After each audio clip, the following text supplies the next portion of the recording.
Myanmar में तख्ता पलट के 9 से 10 दिन के बाद आखिर अब वहां पर क्या हो रहा है? वहां पर सड़कों पर आखिर क्यों सेना के बख्तरबंद गाड़ियां और टैंक मार्च कर रहे हैं? इसके अलावा बात यह भी होगी कि सोशल मीडिया पर वो जो वीडियो वायरल हो रहा है जिसमें दावा किया जा रहा है कि सेना ने लोगों पर गोली चलाई है, उसकी सच्चाई क्या है? नमस्कार, मैं हूं अजीत और आप देख रहे हैं भारत तक।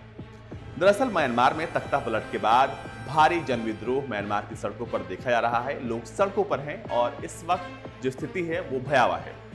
सेना इस वक्त अपनी बख्तरबंद गाड़ियों और टैंक को लेकर सड़कों पर मार्च कर रही है। इसके अलावा कई जगहों पर सेना ने फायरिंग भी की। ये दावा किया जा रहा है कि सेना ने लोगों पर गोली चलाई है। दरअसल फेसबुक पर एक वीडियो बड़ा ही वायरल हुआ। उसके बाद ये वीडियो धीरे धीरे सर्कुलेट होते होते ट्विटर तक पहुंचा। ट्विटर पर इस वीडियो में दावा किया गया है कि इस वीडियो में सेना ने लोगों पर गोली चलाई है और इसमें कई लोग घायल हो गए हैं। इसके बाद से और भी स्थिति तनावपूर्ण बनी हुई है। सेना ने वहां पर सभी टेलीफोन और इंटरनेट सर्विसेज पर बैन लगा दिया है। इसके अलावा आंग सान सू की की रिहाई को लेकर विरोध जो है वो तेज हो रहा है।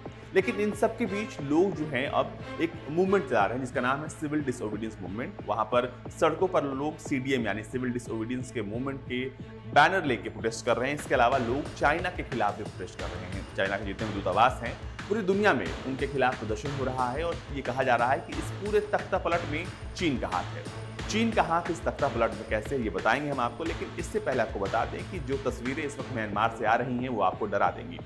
सबसे पहले आप एक नज़र वहां की तस्वीरों पर डालिए और बताइए कि आप क्या महसूस कर रहे हैं।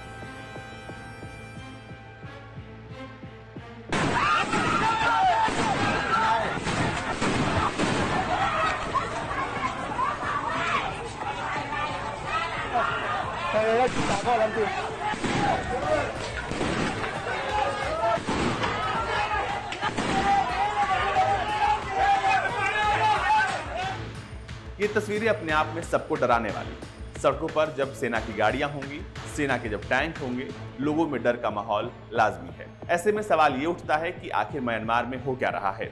तमाम देश म्यांमार में जो कुछ हो रहा है उसको लेकर अपना विरोध जता रहे हैं। इसके अलावा यूरोपियन यूनियन, कनाडा, ब्रिटेन समेत 11 देशों ने यह कहा है कि जल्द से जल्द म्यांमार में लोकतांत्रिक जो सरकार है उसको लाया जाए और आंग सान सू की रिहाई की जाए। इसके अलावा वहां पर जो कुछ भी हो रहा है आपको इन वीडियोस और फोटोज को देखकर समझ में आ जाएगा।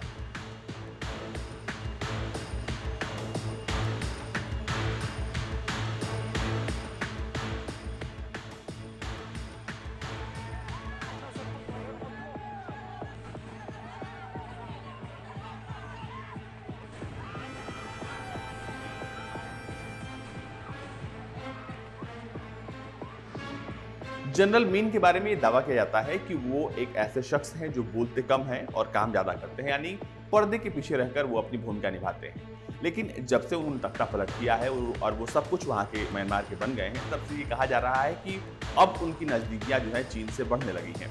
दरअसल चीन ने कभी भी इस तख्ता पलट का विरोध नहीं किया है।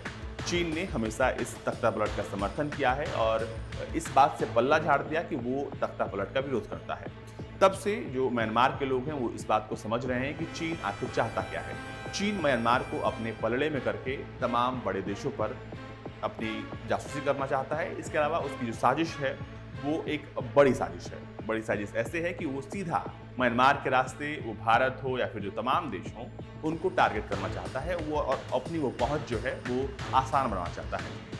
म्यांमार में तख्ता पलट के बाद सेना ने वहां पर नागरिकों के तमाम अधिकारों को बर्खास्त कर दिया, यानी कि किसी भी नागरिक को सेना जब मन तब उठा सकती है, उन्हें अरेस्ट कर सकती है, उनके घर की तलाशी ले सकती है। अगर किसी ने भी इलेक्ट्रॉनिक उपकरण का इस्तेमाल किया तो उसे तुरंत जेल में बंद कर दिया जाएगा। कुछ ऐसे हालात है वहां पे। आप सोच सकते हैं कि वहां पर लोग डर के माहौल में जी रहे हैं। रंगून में प्रदर्शनकारी चीनी और अमेरिका दूतावासों के बाहर जमा हुए।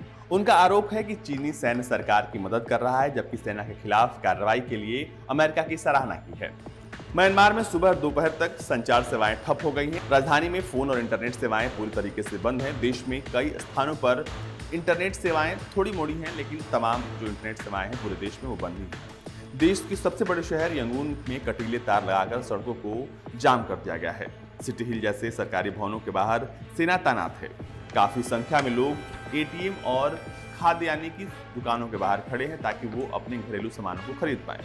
इस तख्ता पलट के बाद जनरल मिन क्या करना चाहते हैं अब तक इसको लेकर उन्होंने कुछ नहीं कहा है। बस वो ये कह रहे हैं कि वहां पर जो चुनाव हुआ उसमें भारी धोखाधड़ी हुई, उसकी जांच के लिए 1 साल का आपातकाल लगाया गया। लेकिन उनकी मंशा क्या है अभी इसको लेकर उन्होंने कुछ नहीं कहा है। लेकिन एक बात तो साफ है कि उन्होंने लोकतांत्रिक हत्या की है जिसके परिणाम काफी भयावह हो सकते हैं।